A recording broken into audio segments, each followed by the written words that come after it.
Hello friends, welcome to my channel travel Badan. और आज हम बात करेंगे यूके के टूरिस्ट वीज़ा और विजिटर वीज़ा के ऊपर। जिसे हम होटल बुकिंग पर अप्लाई करते हैं वो टूरिस्ट वीज़ा कहलाता है, और जिसे हम स्पॉन्सर केस पे अप्लाई करते हैं उसे हम विजिटर वीज़ा बोलते हैं। तो इस वीडियो में हम आपको स्टेप बाय स्टेप पूरा प्रोसेस बताएंगे, हम घर बैठे कैसे यूके का tourist visa application form submit कर सकते हैं, ऑनलाइन अप्लाई कर सकते हैं। जिस वीज़ा की कॉस्ट मात्र 20,000 रुपये है, उसके लिए हमें लाखों रुपए एजेंट्स के पास खर्चने की ज़रूरत नहीं है। और अगर आपको इस वीडियो को देखकर भी कहीं से वीज़ा एप्लीकेशन फॉर्म में दिक्कत आती है, कन्फ्यूजन आती है, तो आप मुझसे कांटेक्ट कर सकते हो, व्हाट्सअप कर सकते हो। मैंने डिस्क्रिप्शन में अपना नंबर, जीमेल आईडी और अपना व्हाट्सअप नंबर दिया हुआ है। आपको मेरी तरफ से जो भी हेल्प चाहिए मैं आपको फ्री ऑफ कॉस्ट आपकी हेल्प करूँगा। तो वीडियो में लास्ट तक ज़रूर बने रहें। अगर हमारी ये वीडियो अच्छी लगे तो मेरे चैनल को सब्सक्राइब और लाइक ज़रूर कीजिए। सबसे पहले आपने गूगल या क्रोम को ओपन कर लेना है। उसमें आपने लिखना है UK tourist visa online apply. तो फर्स्ट ऑप्शन है, इसको ओपन करेंगे। उसके बाद में आ जाइए नीचे नीचे अप्लाई पर क्लिक करेंगे। इस वीडियो को ध्यान से देखना, स्टेप बाय स्टेप आप घर बैठे यूके का टूरिस्ट वीज़ा कैसे अप्लाई कर सकते हैं। और आने वाले वीडियोज़ में आपको मैं हर कंट्री का tourist visa apply application form कैसे फिल करना है, स्टेप बाय स्टेप पूरा प्रोसेस बताऊंगा। आपको किसी भी एजेंट के पास ज़्यादा पैसे देने की, खर्चने की ज़रूरत नहीं है। सिर्फ कुछ ही रुपए में आप किसी भी बड़ी से बड़ी कंट्री का वीज़ा प्राप्त कर सकते हो। तो नेक्स्ट आता है इंग्लिश का। तो फिर हमने करना है सिलेक्ट इंग्लिश लैंग्वेज, इंग्लिश को सिलेक्ट किया, फिर नेक्स्ट। फिर आगे नीचे आ जाइए, select your country to provide your biometrics. मैं इंडिया बायोमेट्रिक करूँगा तो मैं इंडिया सेलेक्ट करूँगा, फिर नेक्स्ट। उसके बाद में आ जाइए check available visa application control locations, use must locations. तो मैं identify the location, first option select करूँगा, नेक्स्ट। उसके बाद में बायोमेट्रिक इंफॉर्मेशन स्टार्ट। तो अब हमारी एप्लीकेशन होगी स्टार्ट। तो स्टार्ट नाउ। यहाँ पर ये ईमेल एड्रेस मांग रहा है, तो आपने अपनी जो आपकी पर्सनल ईमेल है जिस पे आपको वो कांटेक्ट होगा, ईमेल पर मेल आएगी, मैसेज आएंगे ईमेल, आपने वही ईमेल डालनी है। तो मैं डाल रहा हूँ अपनी ईमेल। तो उसका आपने पासपोर्ट जो है वो क्रिएट कर लेना है। तो पासपोर्ट को ज़रूर याद रखना है। जैसे ही वो लिंक आपका यहाँ से सेव और कंटिन्यू करोगे ईमेल और पासपोर्ट क्रिएट करके डालकर, तो आपको लिंक आपकी वो मेल में चला जाएगा। मान लीजिए आप इसको सेव कर छोड़ देते हैं एप्लीकेशन को, तो आप में बाद में उसको कंटिन्यू आपकी मेल के अंदर जो मेल आई होगी यूके की, उसी से आपने कंटिन्यू करना है। आप जब वहाँ पे क्लिक करोगे तो वो सीधा आपसे ये पासपोर्ट मांगेगा जो आपने यहाँ डाला होगा। तो उसके बाद में जहाँ से आप अपनी एप्लीकेशन छोड़ोगे वहीं से वो स्टार्ट हो जाएगी कंटिन्यू। तो यहाँ पर मैं यहाँ पासपोर्ट डालना था, पासपोर्ट में डालूँगा अपना जो मैंने रखा है।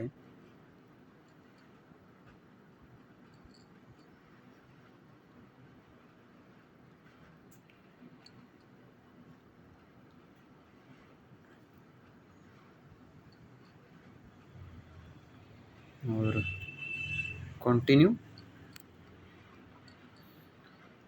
उसके बाद में लिखा है who does this email address belong to. तो यूज़ सेलेक्ट करेंगे। उसके बाद में do you have another email address, no select करेंगे। योर टेलीफोन नंबर, तो यहाँ पर हम अपना मोबाइल नंबर डालेंगे। हाँ, तो मैं ये यूके में भी यूज़ करना चाहता हूँ क्योंकि मेरा अपना बिजनेस है। बाकी जैसे आपकी एप्लीकेशन आप उसी हिसाब से डाल देना, सेलेक्ट कर लेना। तो मेरा जो बिजनेस है, business mobile number.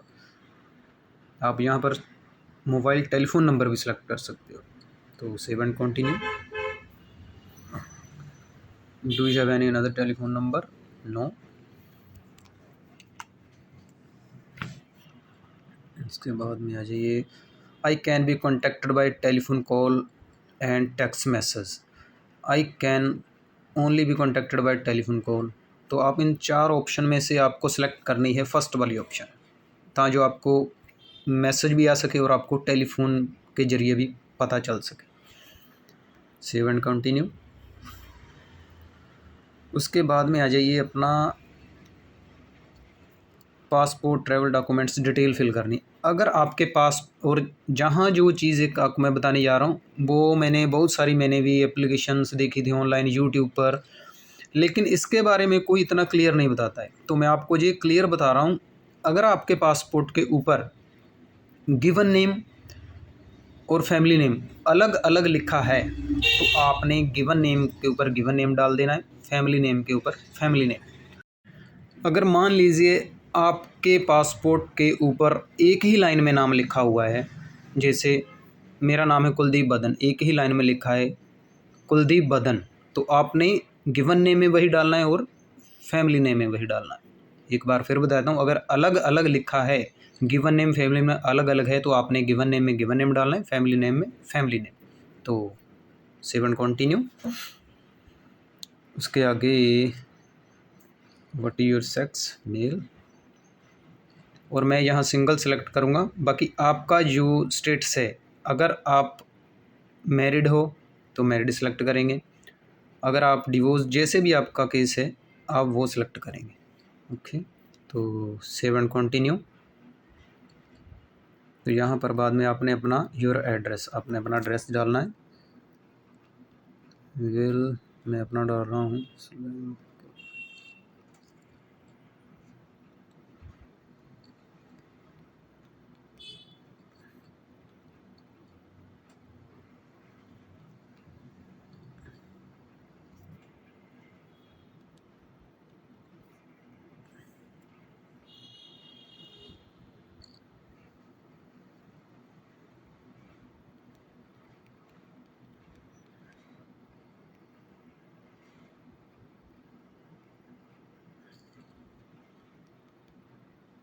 Punjab, postal code 004, country India. In this address also your correspondence address, yes. आपने यहाँ पर जस्ट सेलेक्ट करना है और save and continue. Have you lived at this address, आप कितने दिनों से, कितने सालों से उस एड्रेस पर रह रहे हो। तो मैं ईयर्स, मैं 36 ईयर्स से यहाँ रह रहा हूँ, तो 36 ईयर्स सेलेक्ट करूँगा। What is the ownership states of your home, अगर ये होम आपके नाम पर है, जहाँ आप यहाँ पर रेंट पे रह रहे हो, जहाँ आपके ग्रैंडफादर ग्रैंड मदर के नाम पर है, आपने उसको अदर पे सेलेक्ट करके वहाँ पर मेंशन कर देना है। अगर आप अगर आप इसके मालिक हो, ओनर हो, तो आपने फर्स्ट ऑप्शन सेलेक्ट कर लेनी है। अगर रेंट पर हो तो रेंट सेलेक्ट कर लेना। तो सेव एंड कंटिन्यू। उसके बाद में आ जाइए passport number 1234 issue of authority, मेरा जैसे जलंधर, इंडिया जलंधर से इशू है, तो मैं यहाँ पर जलंधर सेलेक्ट करूँगा, GALANDHER।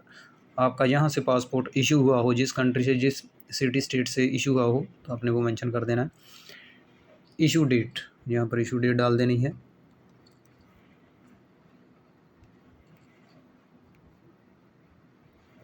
इशू डेट, और यहाँ पे आपने एक्सपायरी डेट डाल देनी है।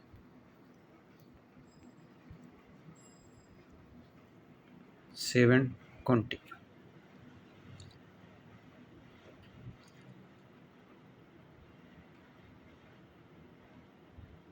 सॉरी, यहाँ पर 27 डॉलर। Save and continue. उसके बाद में do you have valid national identity card, no. Country of nationality, India. Country of birth, India. जिस भी कंट्री का बर्थ हो, जिस कंट्री की आप नेशनलिटी हो, वो डालना है। Place of birth,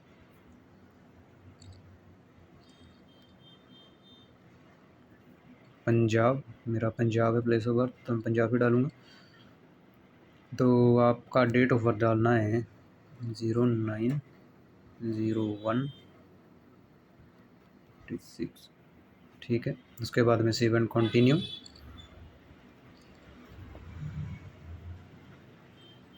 do you currently hold और have ever held any other nationality और सिटीजनशिप? अगर मेरे पास कोई और कंट्री की नेशनलिटी और सिटीजनशिप नहीं है तो मैं नो सेलेक्ट करूँगा। अगर आपके पास है तो उसको फिल करके उसकी डिटेल डालनी है, अदरवाइज़ नो। उसके बाद में आ जाइए, what is your employment status? आप जॉब करते हो, आपका खुद का बिजनेस है, उसके हिसाब से आपने सेलेक्ट करना है। जैसे मैं सेल्फ एम्प्लॉयड हूँ तो मैं सेल्फ एम्प्लॉयड सेलेक्ट करूँगा। अगर आप जॉब करते हो तो आप एम्प्लॉयड एज ए, जैसे आपका प्रोफेशनल स्टेटस हो। तो सेव एंड कंटिन्यू।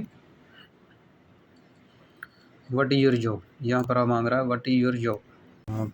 मैं लिखूँगा proprietor head Kuldeep mobile point. Okay, तो मेरा बिजनेस है मोबाइल शॉप का। How much you do earn from this job?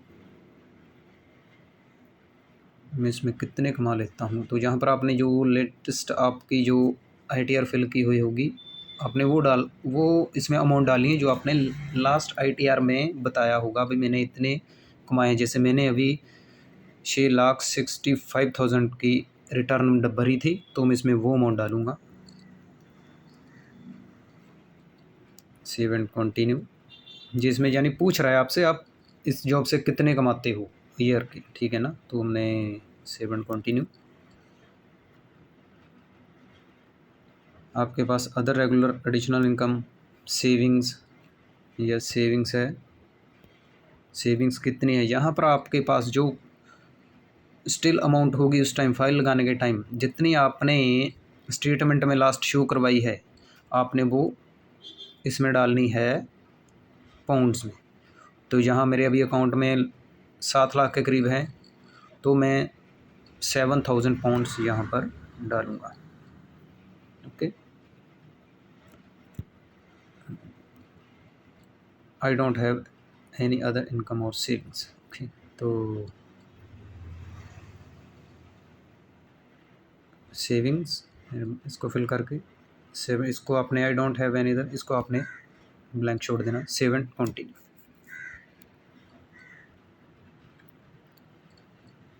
और यहाँ पर पूछ रहा है आपसे, वो पूछ रहे हैं how much money are you personally planning to spend on your visit to the UK? तो आप कितनी मनी स्पेंड करोगे? आप यहाँ लिखोगे, जैसे मैंने 1,20,000 के करीब में खर्चना चाहता हूँ तो मैं 1,20,000 खर्च दूँगा। और आप जितना हो सके कम से कम 90,000, 1,00,000, 1,10,000, 1,20,000 के हिसाब जितना हो सके उतने में एडजस्ट करके इसको लिखें। Save and continue. What is the total amount of money you spend each month? आप वो पूछ रहे हैं कि आप मंथली कितना यहाँ पर स्पेंड करते हो, अपना खर्चा कितना मंथली स्पेंड करते हो। तो मैंने जब 6 मंथ का वीज़ा लिया था UK का, मैं उसके ऊपर भी एक वीडियो बनाऊँगा। तो मैंने जब वो UK का 6 मंथ का वीज़ा लिया था और वो वीज़ा मुझे सिर्फ 20,000 रुपये में मिला था। वो सिर्फ इनकी जो एम्बेसी फ़ीस होती है, बायोमेट्रिक की फ़ीस होती है और जो वहाँ पर हमारी VFS फ़ीस होती है, वो सभी डालकर 20,000 रुपये में मुझे UK का 6 मंथ वीज़ा मिला था। तो मैंने जो खर्चा, वो बताने का मतलब ये है कि जहाँ पर आपने जो खर्चा डालना होता है, मैंने 12,000 खर्चा शो करवाया था इंडिया में अपना, तो मैं 12,000 रुपया पर मंथ खर्चता हूँ। तो यहाँ पर मैं 12,000 सेलेक्ट करूँगा। तो मैंने अपना खर्चा जो सेविंग में से शो करवाया था अपने सेविंग अकाउंट में से। Will anyone be paying towards the cost of your visit? No, मैं खुद खर्च रहा हूँ, कोई और नहीं मेरे पे खर्चेगा। तो save and continue. Do you plan arrive to UK? आप UK कब एंटर होगी? इसमें आपने कम से कम 9-10 दिन का टूर प्लान करना है। जैसे अभी मैं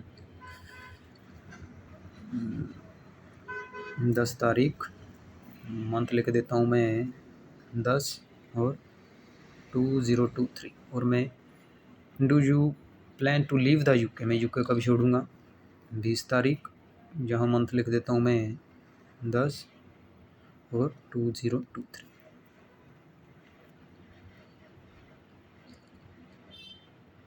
spoken language friends and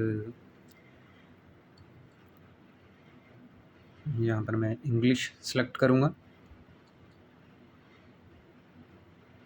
7 continue, क्योंकि आप अगर इंग्लिश आपको अच्छी तरह से आती है तो आप वहाँ पर इंग्लिश ही सिलेक्ट करना, अदरवाइज़ अदर पर जाकर आप हिंदी इंग्लिश चूज़ कर सकते हो।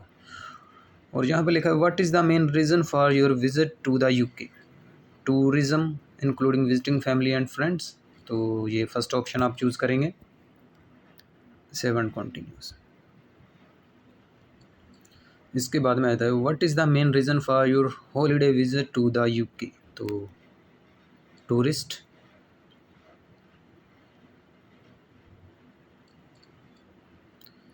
उसमें बाद में आपने give the detail of the main purpose of visit to the anything else plan to do trip सी। आप यूके में कौन सी जगह देखना चाहते हो, कहाँ जाना चाहते हो, आपने यहाँ पर वो मेंशन कर देनी है। Like I want see London bridge, I want see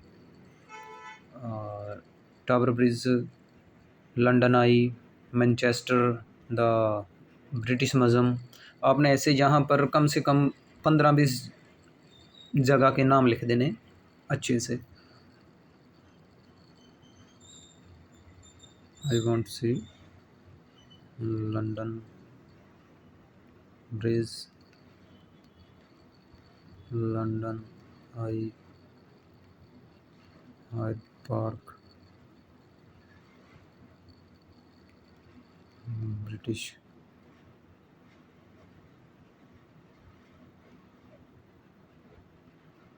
museum. ऐसे आपने कम से कम 15-20 जगह के नाम लिख देने, उसके बाद में आपने कंटिन्यू कर देना। मैं इसलिए थोड़े लिख रहा हूँ आपको, लेकिन क्लियर बता रहा हूँ जहाँ पर आपने 15-20 जगह के नाम मेंशन करने हैं। ओके, तो 7 कंटिन्यू। उसके बाद में आ जाना है आपने does anyone really on you for financial support including both and travelling with you those who are not, तो no.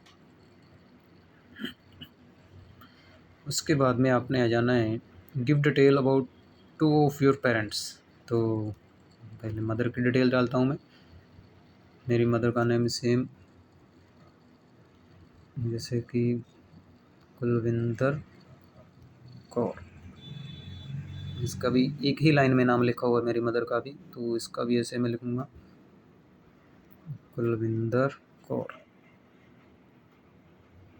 Date of birth 20/1964। Country of nationality India. He they always had the same nationality, yes. 7 continue. इसके बाद में आएगी father detail, तो father Surjit Lal, Surjit Lal. तो date of birth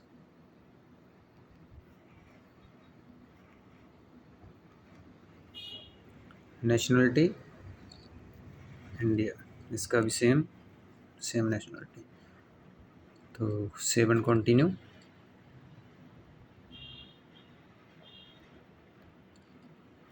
do you have any family in the UK. अगर आपका family member कोई UK में है, आप उसकी डिटेल फिल करना चाहते हो तो आप यहाँ पर यस सेलेक्ट कर सकते हो। अदरवाइज़ अगर आप होटल बुकिंग पर लगा रहे हो तो आप यहाँ पर नो ही सिलेक्ट कीजिए। अगर आप होटल बुकिंग पर लगा रहे हो तो नो ही सिलेक्ट करना है आपने।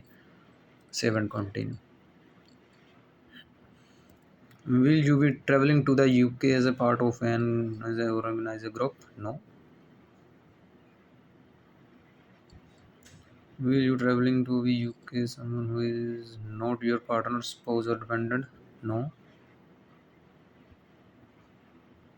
Do you have an address where you going to stay in the UK?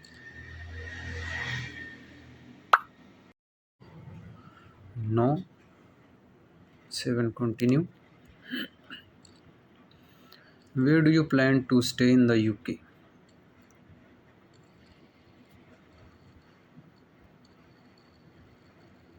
I will stay in a good hotel or hostel. यहाँ पर मेंशन करेंगे I will stay in the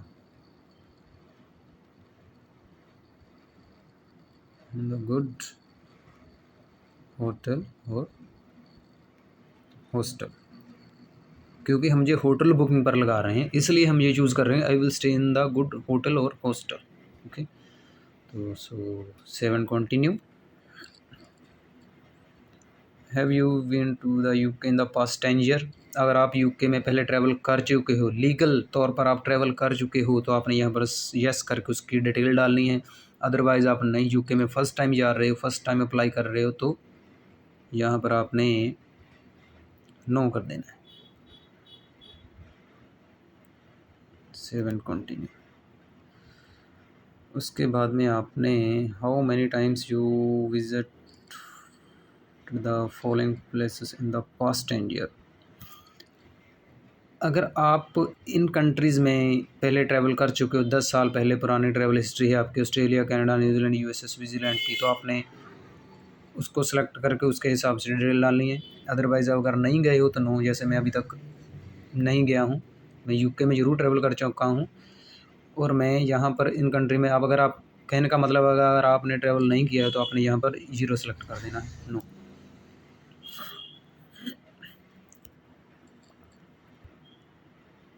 have you been to any other countries in the past? अगर आप किसी और countries में past 10 years में आप ट्रैवल कर चुके हो तो आपने उसकी डिटेल डालनी है,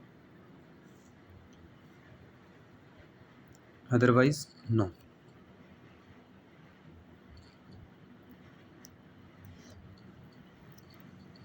For either the UK or any other country, have you ever been refused?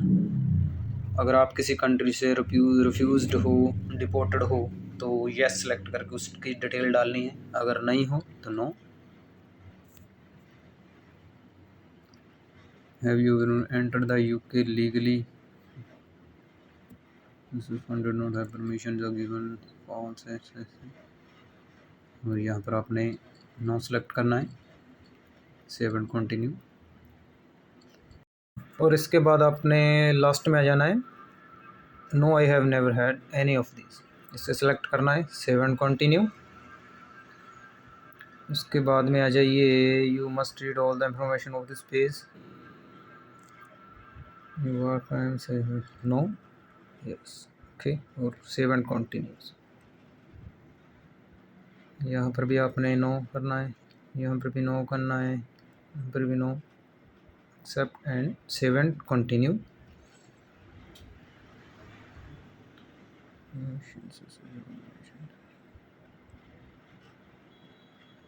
और आपने यहाँ पर भी नो कर देना है, यहाँ पर भी नो कर देना है, फिर accept and 7 continue.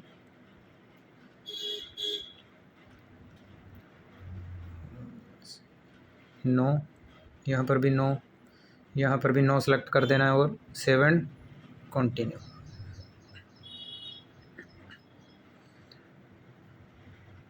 Your employment history, इसमें आपने लास्ट वाला चूज़ करना है, not worked in any of the job listed above, यानी ऊपर दिए हुए में से आप कोई भी जॉब नहीं करते हो, सेलेक्ट करके 7 कंटिन्यू।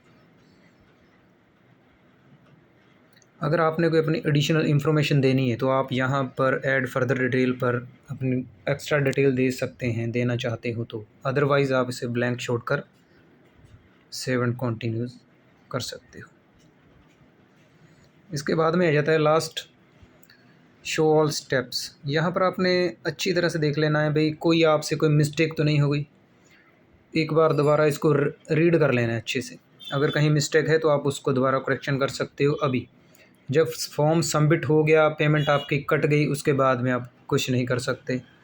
बाद में आपको जहाँ तो फिर विड्रॉ करनी पड़ती है एप्लीकेशन, नहीं तो नहीं। उससे पहले एक बार ध्यान से पढ़कर इसको फिर कंटिन्यू करें। Again continue. और यहाँ पर डॉक्यूमेंट्स मांग रहा है, मैंडेटरी डॉक्यूमेंट्स, जो आपका पासपोर्ट हो गया। अदर डॉक्यूमेंट्स, जो आपके अदर डॉक्यूमेंट्स हमने लगाने होते हैं डॉक्यूमेंट्स एप्लीकेशन में, उसको भी सिलेक्ट कर लेना है। उसके बाद save and continue. And last में फिर I confirm and 7 continue. Last इसमें फर्स्ट ऑप्शन चूज़ करना है, I am the applicant aged 18 और over, I accept and above. फिर आपने लास्ट में फिर यहाँ से कंटिन्यू कर देना है। कंटिन्यू करोगे तो आपको बाद में ये लास्ट वीज़ा लेंथ शो हो जाएंगी, 6 मंथ, 2 ईयर, 5 ईयर और 10 ईयर। अगर आप फर्स्ट टाइम अप्लाई कर रहे हो यूके के लिए तो आपको 6 मंथ ही चूज़ करना है और सेव एंड कंटिन्यू।